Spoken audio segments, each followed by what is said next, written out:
आपने 2009 में मुझे यहाँ विधायक बनाया। मैं आपको थोड़ा सा याद दिलाना चाहती हूँ। ज़्यादा समय इसलिए ले रही हूँ कि राव दान सिंह जी की कोर्ट में चले गए, उनने कोई ना कोई काम हो रहा है, तो फिर आप बताओ क्या करे कोई। इसलिए मैं 2009 में ले जाना चाहती हूँ आपको थोड़ा सा पीछे। डिलिमिटेशन हो गया, सारी बात ठीक हो गई। भाई अगर हट जाओ, मन बात करेंगे। डिलिमिटेशन हो गया। डिलिमिटेशन में यहाँ पर केवल सब तहसील थी, सब तहसील थी। PKSD कॉलेज था यहाँ पर प्राइवेट। 2 बात। तीसरी बात, कहीं ना कहीं इतनी खस्ता हालत थी कि मैं आपको शब्दों में बयान नहीं कर सकती। गोबर ही गोबर, कचरा ही कचरा, और मैं जितना बोलूँ उतना कम। लेकिन मैं गांव की थी, मुझे एक डिश थी, मुझे ज़रूरत थी, और भूखा आदमी रोटी खाता है। जब मैं यहाँ पैदा हुई हूँ, इस माटी से पैदा हुई हूँ, आपकी बेटी हूँ, तो इसलिए मुझे ज़रूरत थी एक काम करने की। जब मैंने कहा, भाइयों सुन लो, पीछा वालों के कान का फ़ोन लगा के खड़े हो।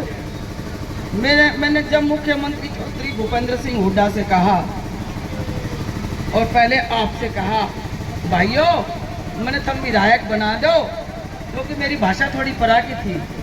जब मैं हर सब डिवीज़न बना दूंगी, हम सारे हंसे थे, आगे सब डिवीज़न बना देगी, पूरा का राज्य ना बना सका, एक कॉलेज को भी, और ये बना देगी। भाई बात गलत हो ना, मैंने टोक दियो, मेरे को वहीं रोक देना अगर कोई बात गलत हो। बोले या बना देगी, इब तक के राज्य और इब तक के इतने हाउस यहाँ पर आए लिए जाए लिए या बना देगी। आप लोग हंसे थे, लेकिन मैं उस शख्सियत को प्रणाम करती हूँ दिल से कि जिन्होंने मुझे ये कह के भेजा, आज मेरी बहन डिलिमिटेशन है और मेरी मजबूरी है। ये राव इंद्रजीत मेरे दोस्त से और मेरे साथ पढ़ोड़ों से, अरे भाई ने टिकट देनी मेरी मजबूरी से, और मैं कोर्स लेता है नहीं दूंगो, तो तू अटेली चली जा। सच्ची बात कह रही हूँ, झूठी बता दे ऋषि। मैं राजी होकर प्रसाद सा लेकर आपके बीच में आ गई। एक भाई उठ पाया कोसली, और एक यहाँ मिला, यो मिला, और उठ भी यो छोड़ गए, मुँह छोड़ो, आगे भी मुँह छोड़ो। भाई के करे कोई, ये पब्लिक है, ये सब जानती है। एक तरफ एक भाई, ये कौन सी राजनीति, एक तरफ दूसरा भाई। तो इसलिए आपने पहचाना और आपने मुझे यहाँ से MLA बनाया। MLA बना के जैसे तैसे करके मुख्यमंत्री ने CPS बना दिया, और ये कह दिया, मेरी बहन कभी भी तू काम से मत घबराना, क्योंकि वहाँ पे भी झाड़ली प्लांट के ऊपर भी पत्थर भी थारी व्यक्ति हो लाए हुए। मुख्यमंत्री जी खुद भी खड़े हुए भी, ये सारे आ रहे थे हो लिए। तो ये बलराज साहब तो रही खड़े, देखो हेडमास्टर। मैंने कहा मगो जी ये जाट भूखा मरे से, और ये तप रेत जलता, तो बोली क्या कहा है। मैं ये कहना चाहती हूँ कि दीपेंद्र भाई साहब वहाँ से वो पढ़ के आए हैं विदेश से, और वो कह रहे हैं कि लाइट नहीं जाती, तो तुम ये कारखाना बना दो यहाँ पे। जब मैंने मुख्यमंत्री जी से ये कहा, चौधरी भूपेंद्र सिंह हुड्डा जी से, कि बिजली का कारखाना बना दो, तो उन्होंने बिजली का कारखाना 2 बनाया सालाबाद में। तो उनको ये पता था ये काम करने वाली है, और काम करने वाला कभी नागा नहीं मारेगा। उन्होंने भरोसे से मुझे कहा, मेरी बहन तू जा अटेली, और मैं तुझे 10वां नहीं पहला हल्का मानूंगा।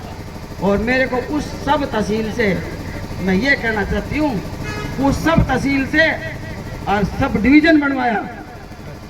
सारा राजा ने जोर मार लियो, सारा मुख्यमंत्री ने जोर मार लिया, सबने टेढ़ी गर्दन कर ली, और वो कुछ ना करा, और करा तो वो खड़ा होगा। बता दो एक भाई तो बताओ। बोले पैंट पहननी आ जाएगी ना, तो ये फिर मारी दरी कौन बिछाओगा। मारे भाई दरी बिछाने के दम लाचे, मेरे बर्दाश्त नहीं होती। मुझे बहुत हमारे घर के रोकते हैं, अब तुम मत कहा कर कोई भी बात, पर ये सच्चाई से ना बता दो आप है, तो हमको डलियो मानोगे कि नहीं। हम कब तक चिच्चर बने रहोगे। आन दियो ना बालका की नौकरियां ने।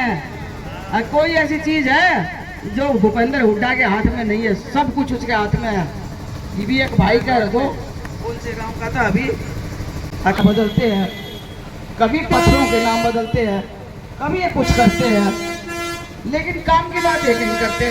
या कोई आप एक बता दो, अगर भाई कनीना में जब के बाद कोई काम हो सकता, 383 करोड़ रुपया मैं छोड़ के गई थी सब डिवीजन बनवा के ना, संजय तो बताओ आप, है कि नहीं ये बात? तुम आके सेठ हो लोग कल 383 में कदे नाला बनाओ इसी, कदे ढावे से कदे बनाते हैं। तो इस तरह से कि जो चुने हुए लोग हैं उनकी इन्होंने प्राण माटी करी। जैसे चेयरमैन का टर्नओवर पूरा हुआ उसके तुरंत बाद इन्होंने या काम नाले का शुरू कर दिया। ये कोई काम है? एक बालक पड़ गया ना नाला में, इसमें बच्चा की छोड़ो, बच्चा तो फिर भी थोड़ा सा एक भी बुजुर्ग गिर गया या मेरा जैसी कोई गिर गई और मैंने उठ के दिखा दियो, जब अगर नाक में ना मरे तो, और ना मरे तो गल गल आधी सेकंड लगती है मरने में। पानी कितने बड़े चौड़े नाले में बकरा की मकब तक खैर बनाओगी?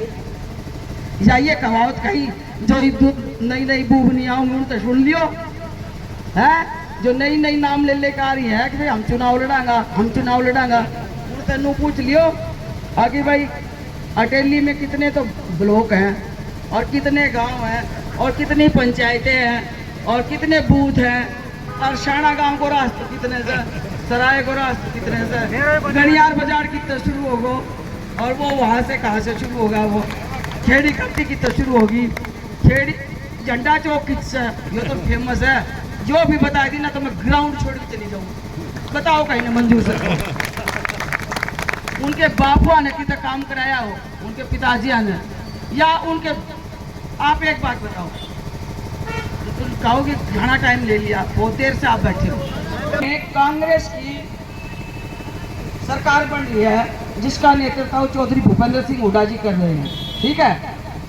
उसके बाद मैं 2005 से, मैं देखो कहने की बात को 2000 में मैं चौटाला की गवर्नमेंट में, बालूराम जी मैं एमएलए बनी अकेली। उस टाइम क्या हुआ, सरकार तो चौटाला की और बन की मैं कांग्रेस की। ये साला फूल कुमार खड़े होते थी भाई, अरे वो वहाँ भी बैठे, ये बोले बहन जी वो काम करा दे, मारो लोग बदलवा दे, ट्रांसफर भाई मैं खड़े तो बदलवा दूँ, मैं तो विपक्ष की विधायक हूँ, क्या करे को कोई विपक्ष को विधायक। आप कह रहे हो कि कांग्रेस की सरकार बन रही है और विपक्ष का विधायक बना दोगे किसी भी बहन को, किसी भी बेटी को या किसी के भाई को। भाई मेरा कहता है कि मैं यूनिवर्सिटी बनवा दूंगा, मैं बेरोजगारी खत्म करवा दूंगा। भाई कहता मैं IMT, अब कितने लादा गो भाई, बसपा पार्टी में पड़ो सा, इन्हें लो तो तेरा गठबंधन, तेरा मार मार के जूता तेरी चाबी और खोज लेगा गाड़ी की। बता दो ऐसा हुआ कि नहीं? नारनौल में कॉलेज का नाम का पैसा इकट्ठा हुआ ये, और वो कॉलेज का पैसा ने कौन लिया गया था? यहाँ कोई पढ़ाना चाहता है बच्चों को?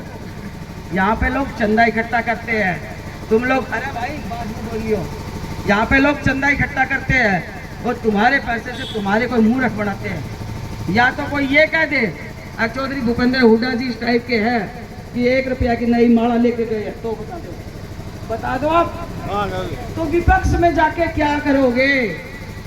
मैं तो बनी थारी खातर हूँ, मैंने तो जीना मरना ही तुम्हारे लिए है। अब कहते हैं या टेली वाला बच्चा बैठा हुआ, वो बैठो, वो कहते हैं ये सरपंच बैठा, ये बैठे, ये नावदी के बैठे, यो तो दादा जगदीश तो मैंने इतना ज्यादा कहा सर मैं जलील कर दे सर, बेटा तू बिंदोड़ा तो चला हुआ और तू गोबर करा कहीं नाम है, बताओ। और अब बाबा थारे 67 पे लेके आज तक अटेली में 1 इंच भी जगह नहीं, सब डिवीजन क्या मैं बनवाऊं? एक सब्जी मंडी बनाने की जगह थी वह भी ना मिली और सब्जी मंडी आज तक नहीं बनी। एक मंदिर था जो उसको तोड़ दिया, जो मैंने मंडी बनवाई दक्षिणी हरियाणा में नहीं पूरे हरियाणा से चैलेंज लेती हूँ मैं। हमारे अटेली जैसी मंडी, हमारी करीना जैसी मंडी पूरे हरियाणा में ला दो, मुझे जो मर्जी सजा देना। ये जो भीतर वाली मंडी है भाई अंतराजर वाली, इस मंडी में हम 5 किलो गोबर ले जाया करता अपने घर अपना कपड़ा पे। और हमारी भाभी ने कहा कि कित आया कित बन आया गाँव में ना पता अगर मंडी में ही गोबर तो। रावदान सिंह जी अपने किसी बिजी शेड्यूल में फंस गए थे और आपसे वो मुखातिब होना चाहते हैं। अगर आप कहें आपकी इजाज़त है तो मैं उनका यहाँ पर भाषण सुनवा दूँ, उनकी जो बातें हैं रखवा दूँ। अच्छा धन्यवाद। हेलो राव साहब, लो जी 1 मिनट आप बात करें कनीना वाला से। धन्यवाद आपका, बोलिए सर। धन्यवाद साथियों, सम्मानित माताओं बहनों, प्यारे दोस्तों, मैं सर्वप्रथम तो बहन जी को बधाई देता हूं कि उनको कांग्रेस पार्टी ने यहां से उम्मीदवार बना करके भेजा है। और मैं कह सकता हूं गारंटी के साथ कि प्रदेश में जो आज कांग्रेस की लहर चल रही है, चारों तरफ से कांग्रेस नुमा माहौल बना हुआ है। भारतीय जनता पार्टी ने जो 10 साल में वादे किए थे उनमें से एक भी वादा पूरा नहीं हुआ। और आज हमारे युवाओं के अंदर, जवान में, किसान में एक बहुत बड़ी मायूसी है, जिसके खिलाफ जन जन की एक आवाज है और वो आवाज है बदलाव की। और उन्होंने तय कर लिया है कि आने वाली 5 तारीख को एक ऐतिहासिक फैसला लेंगे और वो कांग्रेस में पक्ष देके भारतीय जनता पार्टी को परास्त करेंगे। आपको ये देखना है कि प्रदेश के अंदर जब सरकार बनने जा रही है तो आपको अपने हित और अधिकार की लड़ाई लड़नी है। मैं तो यही कहूंगा कि सारे भाई अपने मतभेद भुला करके कांग्रेस की मदद करें और कांग्रेस का साथ दें, ताकि यहाँ पर जो पिछड़े हुए विकास के कार्य रहे हैं उनको पूरा किया जा सके। मैं आशा और अपेक्षा से ये कह सकता हूँ कि आप लोग, दातेली के लोग, महेंद्रगढ़ जिले के लोग, सब लोगों ने मन बना लिया है कि अब की बार कांग्रेस का मतदान करके जो बदलाव की लहर है उसके अंदर आप आगे लेके चलेंगे। यही मैं आपसे कहना चाहता हूँ। मेरी तरफ से पुरजोर समर्थन है आपका और मैं पूरे साथियों के साथ ये कह सकता हूँ कि आप लोग इसमें कामयाब होंगे। आप सब लोगों का बहुत बहुत धन्यवाद। जय हिंद, नमस्कार। धन्यवाद साहब, धन्यवाद आपका।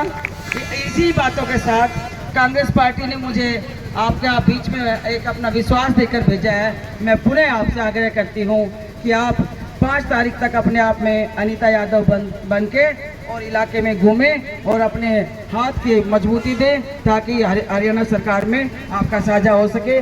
मैं इस मंच के माध्यम से रावदान सिंह जी का धन्यवाद करती हूँ कि उन्होंने हमारे लिए संबोधन किया और आपने बहुत अच्छे से सुना। आप सबका धन्यवाद। और मैं पुनः अनुरोध करूंगी कि इलाके का बहुत काम है जो मैंने करना है और आपने बहुत आगे जाना है, इसलिए एक एक भाई का फर्ज बनता है कि गांव की जिम्मेवारी लेकर कांग्रेस के हक में मतदान कराएं।